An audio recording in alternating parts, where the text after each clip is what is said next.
कृत्वा सधर्साधुर्मंगलाचारपूर्वकं ब्राह्मणेभ्यो धनं दत्वा ययौ स्वनगरं प्रति कियद्दूरं गतेजाब्देव सत्यनारायण प्रभुः जिज्ञासां कृतावान् साधो नौकायामस्तिकन्तव ततो महाजनौ मत्तौ हेलया च प्रहस्य वै गतं पृच्छति बोधण्डीन् मुद्रां नेतुकिमिच्छसि लतापत्रादिकञ्चैव वर्तते तरणो मम ఇత్యుక్తమచనం శ్రుత్వా సత్యం భవతదే వచః. ఈ విధంగా ఆ వర్తకులిద్దరూ కూడా రాజుగారు ఇచ్చినటువంటి ధనాన్ని తీసుకొని పడవలో నింపుకొని త్రోవలో తీర్థయాత్రలు చేస్తూ తమ ఇంటికి వెళ్ళడానికి సముద్ర తీరాన ప్రయాణం చేస్తూ ఉండగా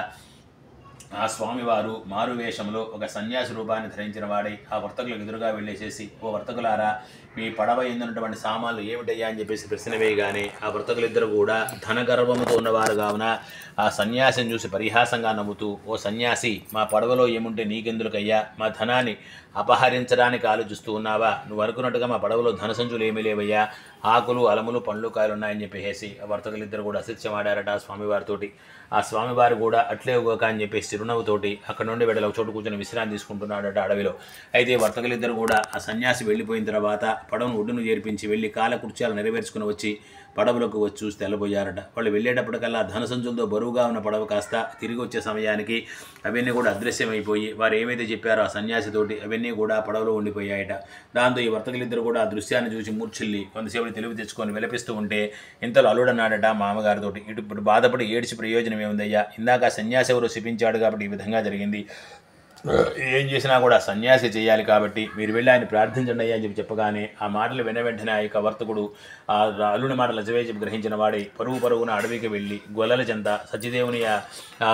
పరుగున అడవిలో వెళ్ళి ఆ స్వామివారిని వెతుక్కుంటూ వెళ్ళాడట. వెళ్ళేటప్పటికల్లా ఆ స్వామివారు మారేడు చెట్టు కింద కూర్చొని విశ్రాంతి తీసుకుంటూ ఉండగా ఆ వర్తకుడు వెళ్ళి ఆయన పాదాల మీద పడి నమస్కారం చేసుకొని, మీరెవరో దైవ స్వరూపులేంటారయ్యా, మీరు అనడం వల్ల మీ యొక్క వాక్కు వలన నా ధన సంచులన్నీ కూడా అదృశ్యమైపోయాయి కాబట్టి మా తప్పులన్నీ క్షమించమని చెప్పేసి వేడుకున్నాడట. అప్పుడు ఆయన వర్తకుడు స్వామివారు ఏమన్నాడంటే, నువ్వు సత్యనాశమృతం చేస్తానని చెప్పేసి కొన్ని సంవత్సరాల నుంచి కూడా ఇవాళ చేద్దాం రేపు చేద్దామని చెప్పేసి కాలయాపన చేస్తున్నావయ్యా, అందుకే స్వామికి నీ మీద ఆగ్రహం కలిగే విధంగా క్షమించాడు కాబట్టి ఇప్పటికే సరే నువ్వు చేసినటువంటి తప్పు తెలుసుకొని స్వామి యొక్క వ్రతం కనుక నువ్వు శ్రద్ధగా కనుక ఆచరించుకున్నట్టయితే నీకున్నటువంటి బాధలు కష్టాలు తొలగిపోతాయని చెప్పి తెలియపరచగానే వెంటనే ఆ వర్తకుడు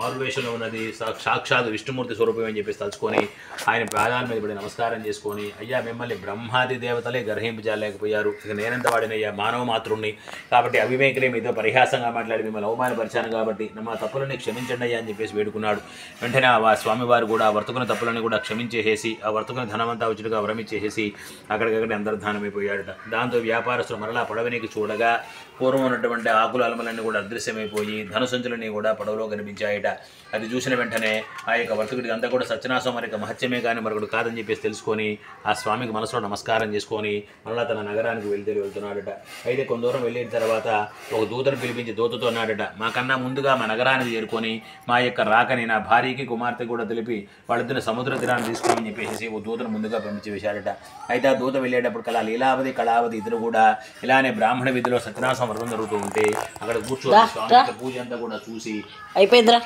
స్వామి యొక్క పూజ అంతా కూడా చూస్తూ వింటూ ఉన్నారట. ఇంతలో దూత అక్కడికి వెళ్ళేసేసి, అమ్మ మీ భర్తాలుడు వచ్చారమ్మా, పడవ సముద్ర పుట్టుకు వచ్చింది, మిద్దరిని తీసుకురమ్మని అని చెప్పగానే ఆ మాటలు వెంటనే లీలావతి కళావతి ఇద్దరు కూడా ఆ చూస్తున్న పూజను మధ్యలోనే ఆపివేసేసి వాళ్ళిద్దరు కూడా సముద్ర తీరానికి వెళ్ళిపోయారట. అయితే ఎప్పుడైతే వాళ్ళు సముద్ర తీరానికి వెళ్ళారో స్వామి యొక్క వ్రతాన్ని ఆపేసేసి అక్కడున్న స్వామివారికి ఆ వర్తకుని మీద ఆగ్రహం కలిగేసి ఆ యొక్క ఆగ్రహం కలిగి ఆ కళావతి యొక్క భర్త సముద్రంలో నీటిలో మునిపోయి చనిపెట్టుగా శమించి వేశారట. వారందరూ చూస్తూ ఉండగానే ఆ లీలావతి కళావతి ఇద్దరు కూడా సముద్రంలో మునిపోయి చనిపోయారట. అయితే అక్కడ ఉన్న వారందరూ కూడా దృశ్యాన్ని చూసి బాధపడుతూ విలపిస్తూ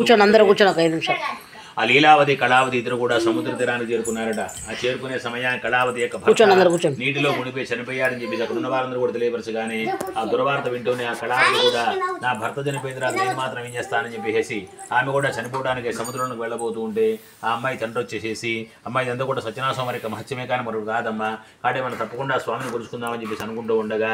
ఆకాశం నుంచి కొన్ని మాటలు వినిపించాయట. ఏమనంటే ఓ భర్త కూడా మీ భార్య కుమార్తె ఇద్దరు కూడా పట్టణంలో స్వామి వ్రతం జరుగుతూ ఉంటే పూజ అంతా చూశారు కానీ తొందరలో తీర్థప్రసాదాలు తీసుకున్న మర్చిపోయి వచ్చారయ్యా, అందుకే స్వామికి ఈ విధంగా ఆగ్రహం కలిగి శపించాడు కాబట్టి ఇప్పటికైనా సరే వాడు చేసినటువంటి తప్పు తెలుసుకొని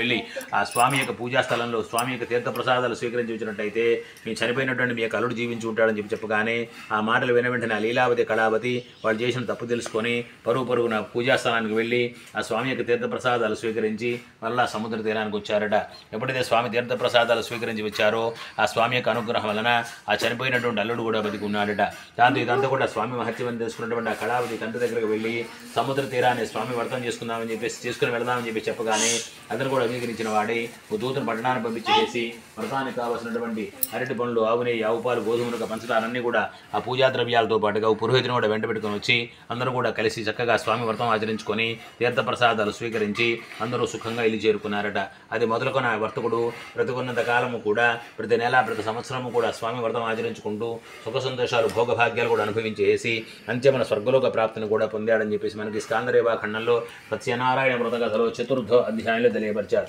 శ్రీమద్ రమారమణ గోవిందో హరి.